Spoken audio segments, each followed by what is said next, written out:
Hi, my name is Alexa. I'm Samantha. I'm Alyssa Jackson. I need to chill the fuck out, isolate, be away from everyone, and hopefully stay healthy.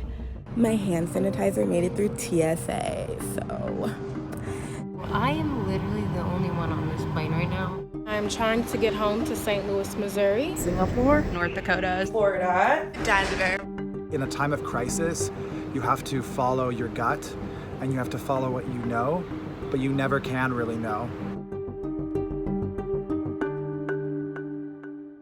New York is the last fucking place I want to be in the middle of an apocalyptic episode. Like, this is not at all what I signed up for, what I wanted to live there for. I have a history of socially isolating for medical reasons. 5 years ago, I became immunosuppressed when I was diagnosed with a bone marrow disorder. I really thought I would never have to relive that again. And so now, 5 years later, I'm back in the exact same house, in a different room, but wearing the same masks, using the same caution. One of the hardest things for me traveling from New York to North Dakota was that everything was sold out. Everyone else on my flight had masks or gloves or wipes of some kind, except for me. So I felt like they were looking at me like, oh, that's the diseased one. It was so uncomfortable. It was important for me to take the risk traveling because I wanted to be back at home with my medical team in case anything bad happened to me. I'm Alyssa Jackson, and I'm trying to get home to St. Louis, Missouri.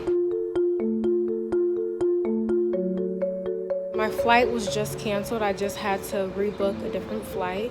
Hopefully that one doesn't get canceled as well. But right now I am trying to move all of my boxes and take them to the post office by myself. It's important to have gloves. Everywhere I go, I have gloves now, just because I don't want to touch anything or get infected. I'm just ready to go home at this point. As soon as the boxes get shipped, that's one less worry for me. Leaving New York was a very difficult decision for me. I am on a working visa. My job is really good about allowing me to work from home, but my fear was that if I left, my visa is up in May, and I was just worried that there would be no way for me to come back. Just leaving my apartment full of stuff back there with no idea of when I would go back is pretty worrying. This is very millennial, but my houseplants are all gonna die. So I'm on my way to the airport, leaving my Manhattan home today. Not happy about it, but in a few hours I will be home with my family. I am flying against my better judgment today. Ready Airport. I'm flying from Newark to Singapore, and it's pretty empty, as you can see. It literally just took me less than 10 minutes to check my bags and go through security.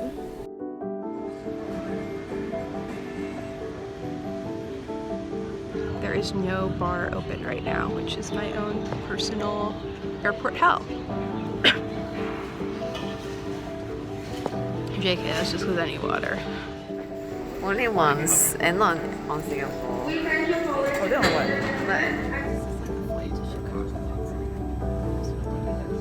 On the plane, it's quiet. So the plane has run out of water because everyone's been washing it because of COVID, and we have to wash water from bottled water. I'm sure that we will come out from this stronger. I'm really gonna miss this beautiful city. This is the Singapore airport. I'm finally back. I have to wear this mask throughout the house because I'm technically quarantining. So it is traumatizing being confined to a very little room with nothing but your work supplies and medical supplies from that time you almost died 5 years ago that you try to forget about every day. It's a very weird feeling having to just drop my life in New York. I was like dating, I was working, I had friends, and then now I just never know when I'll see them all again. I will not enjoy this quarantine for 2 weeks, but when it's over, I can finally celebrate my 21st birthday. They gave me a cute little surprise So as crazy and as weird as it is to leave my life in New York City, I felt that coming back home was a good decision because Singapore has had a lot of past experience dealing with SARS, and it's much better equipped to deal with something like the coronavirus. All right, love you. Love you too. Bye. Coming back home, my grandma was the most vulnerable person in the house. She usually doesn't stay with us, but she had to get a mastectomy. She wanted to hug me when I came in, and I had to tell her no, back off. And she was really upset and didn't really understand because she's not living in New York. So a lot of our communication was through the store. Chilling out here waiting to get water because grandma's still in the kitchen and I gotta maintain 6 feet, 6 feet, 6 feet. My family's excited to see me, but it doesn't feel like it because I can't see them. We're a very close family, and then now I physically can't be within 6 feet of them. I love you. Get home safe. Bye-bye. Bye.